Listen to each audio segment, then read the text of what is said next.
students, we are going to study about healthcare system in India. As you can see on the board, India has three-tier healthcare system. Now in this three-tier healthcare system, Tier 1, Tier 2 and Tier 3 are specified as follows. Tier 1 includes PHC, CHC and sub-centers. PHC stands for Primary Health Center, CHC stands for Community Health Centers and sub-centers or mini centers. Now what is the main criteria of classification of Tier 1? Tier 1 includes small hospitals which are located in small towns and rural areas.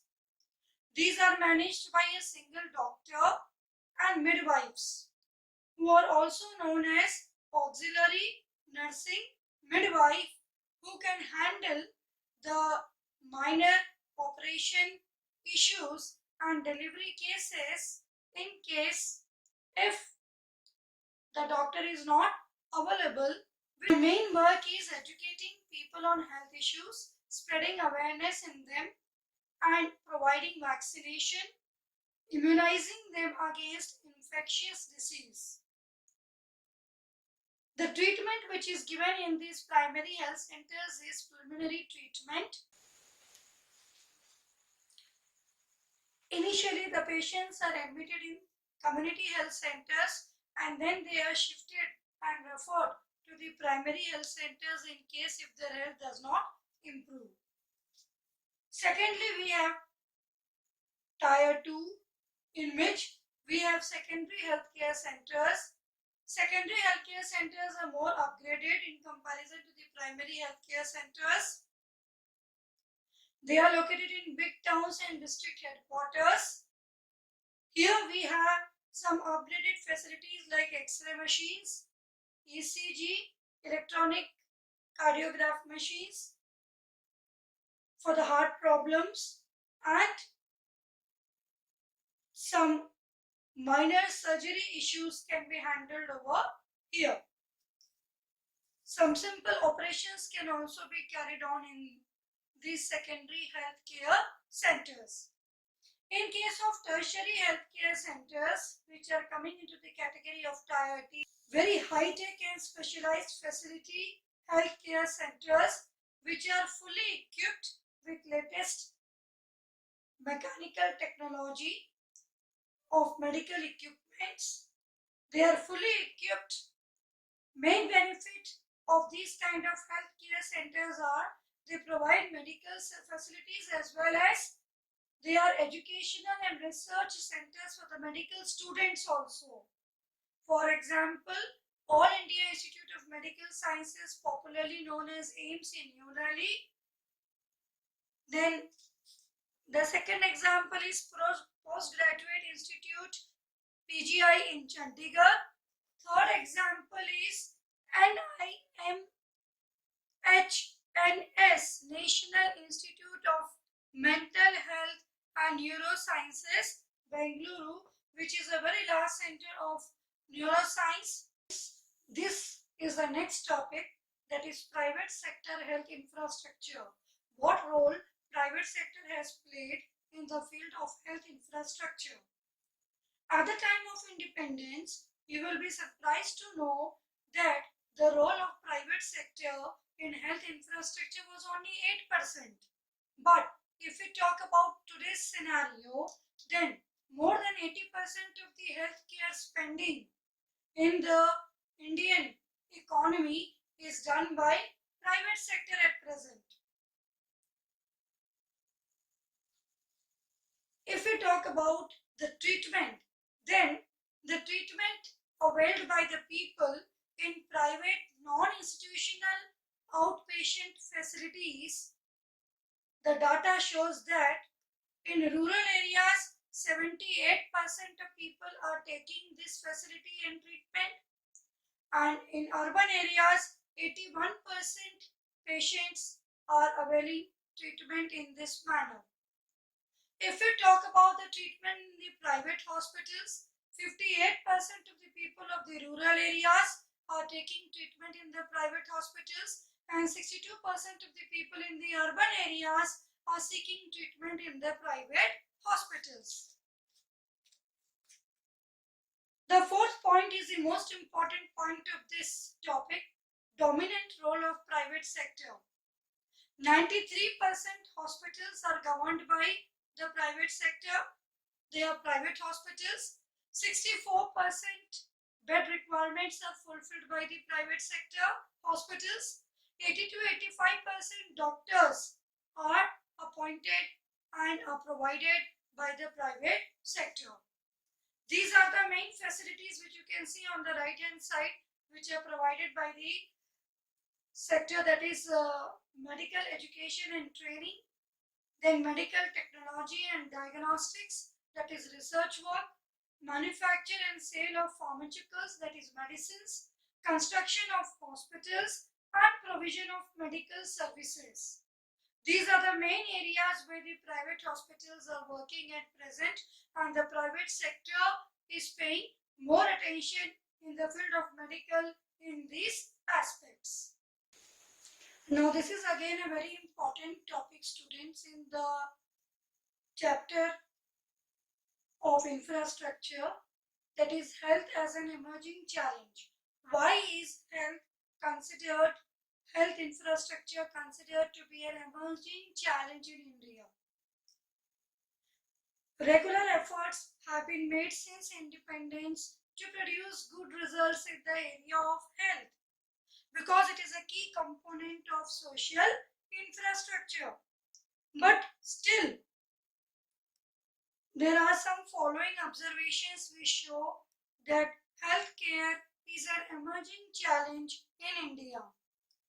The very first heading which reflects it is unequal distribution of healthcare facilities and services. The distribution of healthcare services is unequal in the rural and urban sectors of the country. Most of the healthcare facilities are only found in the urban areas. आप facilities को केवल कहाँ पा सकते हैं? Urban areas में पा सकते हैं. रूरल एरियाज में आपको कम मिलती है. Then second is spread of communicable diseases like AIDS, acquired immunodeficiency syndrome, HIV, human immunodeficiency virus, and SARS, severe acute respiratory syndrome.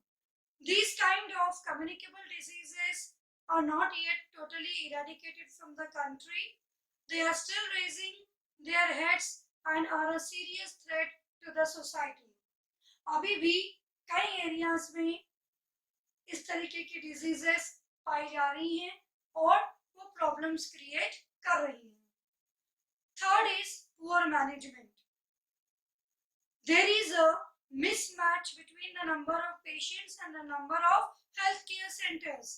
Healthcare centers are inadequate in comparison to the demand of the patients, requirements of the patients in the rural areas, and the rural folk has to move to the urban areas. Rural area से लोगों को urban health care centre जाना पड़ता है और उसकी वजह से उनको प्रॉब्लम फेस करनी पड़ती है. कई लोग जा भी नहीं पाते और वो लोकल हैक्स, लोकल देसी वैद्य के पास चले जाते हैं और कई बार उनको अपनी लाइफ को भी लूज करना पड़ता है because of this action taken by them and the wrong medicines consumed by them. Privatization is our fourth heading. The government is privatizing the healthcare services because the number of private hospitals is increasing in comparison to the government hospitals. Healthcare is very expensive process. So, in order to make it reach to the millions of people in India, government is privatizing this sector and more private hospitals are coming up. Proper upkeep and maintenance of the government healthcare centers, which you can see in the fifth point, is very poor. There is a quality difference between the private and public hospitals. People prefer to go to a private hospital because of cleanliness, because of the facilities and modern machines available there. Even if they are not able to afford it, they still prefer to go to the private hospitals in comparison to the weird conditions of the government hospitals. And this is reflected in the expenditure done by our country for health care. In India, merely 5% of health expenditure is done by a person, or the country's GDP is spent only 5%. In India, only 5% GDP is spent on healthcare, whereas in the USA, 15% of GDP is spent on healthcare.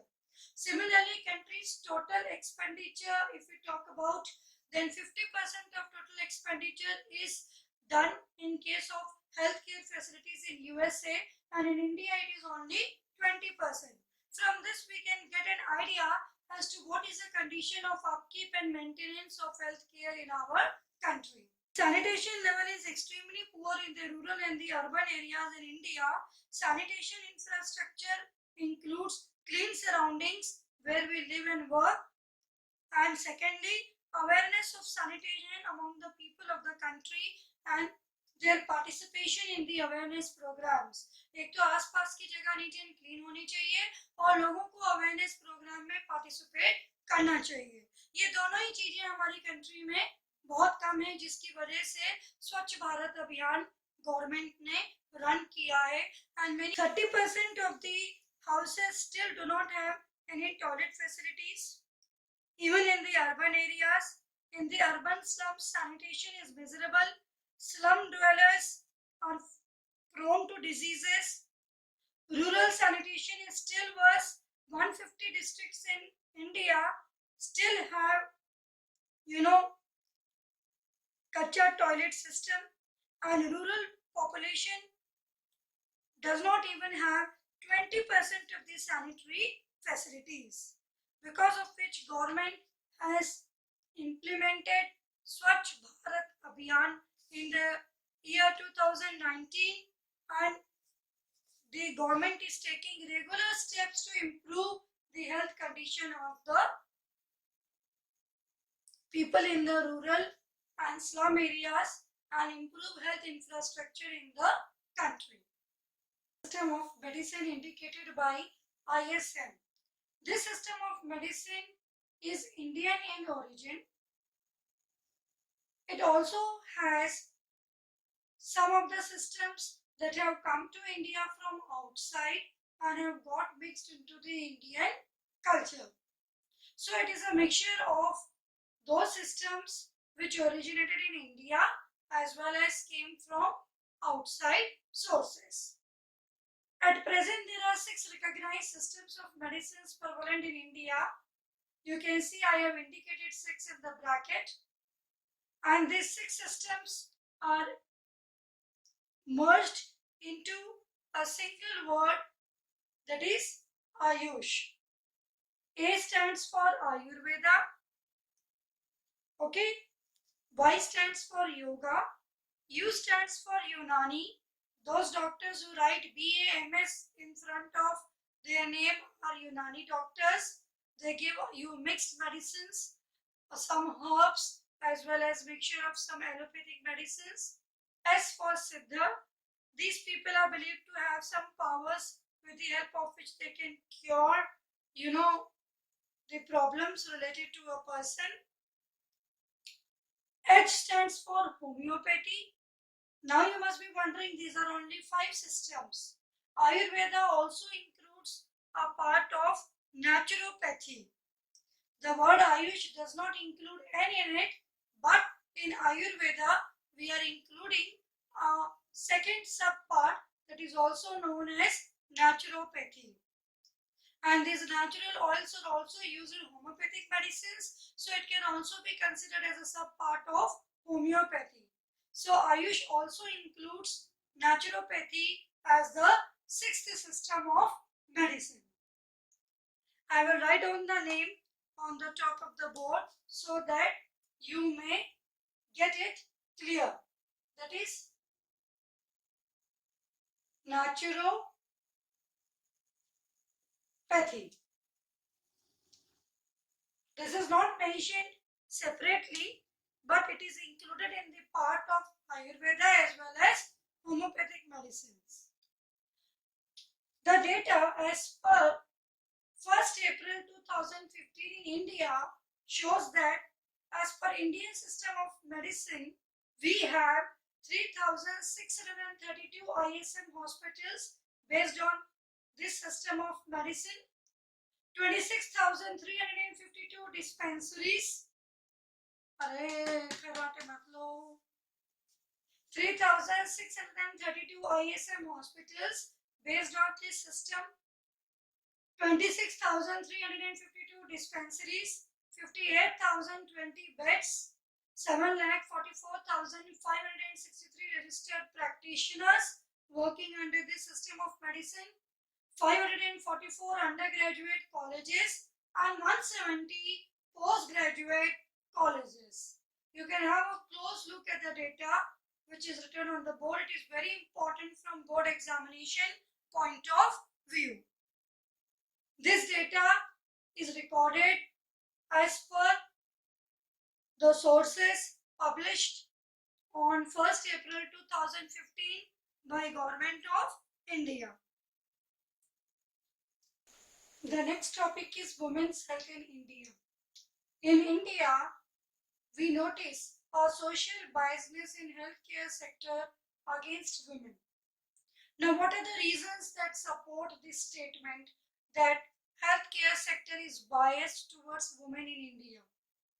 Women constitute more than half of the total population in the country. They still face many disadvantages as compared to men in India, even being a major part of the total population. They lack education, they lack healthcare facilities, and they are not allowed to participate in economic activities in some of the areas of the country by their families.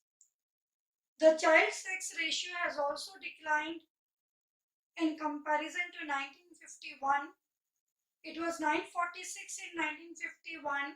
It has declined to 940 in 2011. The reason for this is female feticide. People don't want a female child. They prefer a male child in many states of India till now, and mostly in the rural and the remote areas. Around 3 lakh girls below the age of 15 years are not only married but they also have a child, because of which they face iron and calcium deficiency, and as a result, this nutritional deficiency increases the number of death rate of women in the villages. So more than 50% of the women between the age group of 15 to 49 years, 15 to 49 years are suffering from nutritional deficiency and are anemic and also have deficiency of calcium in their body. Last topic.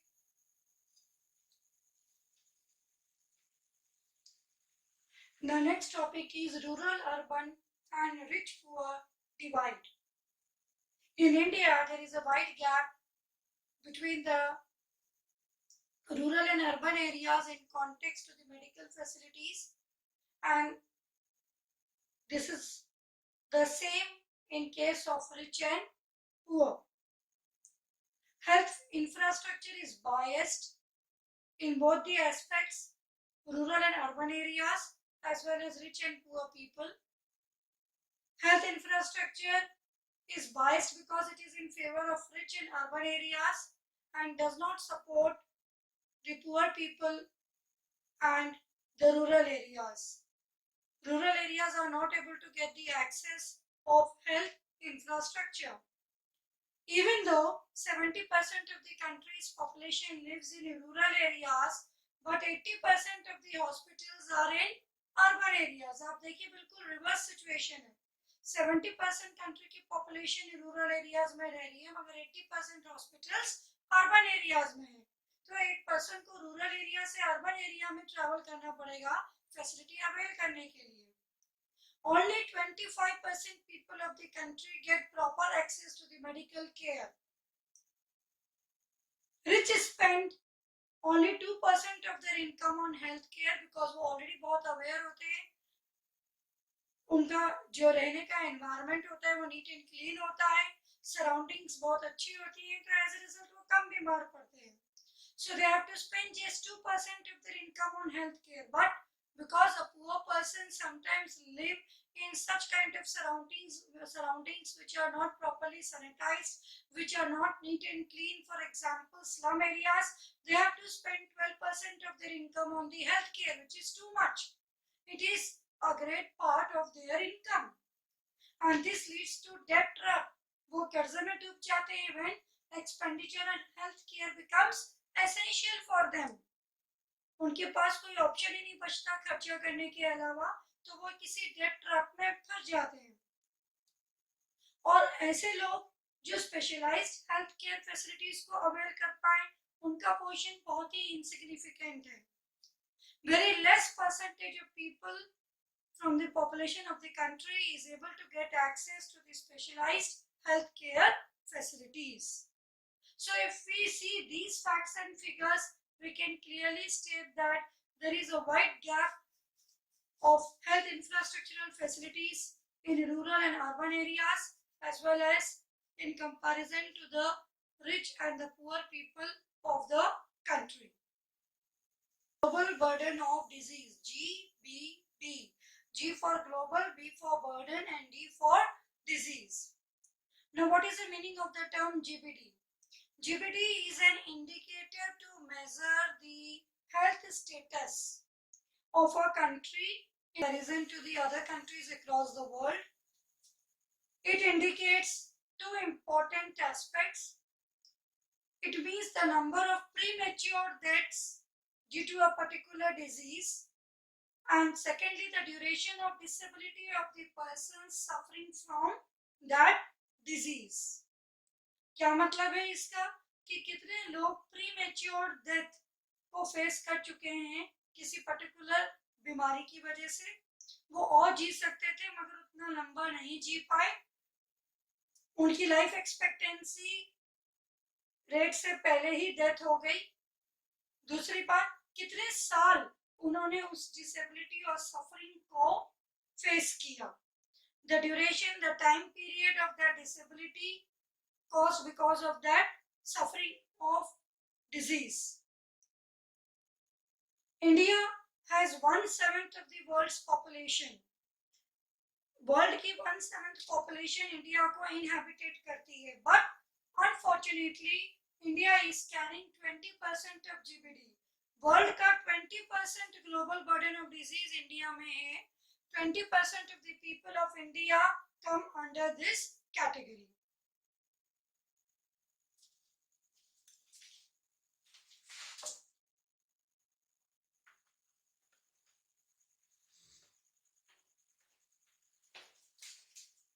हे भगवान.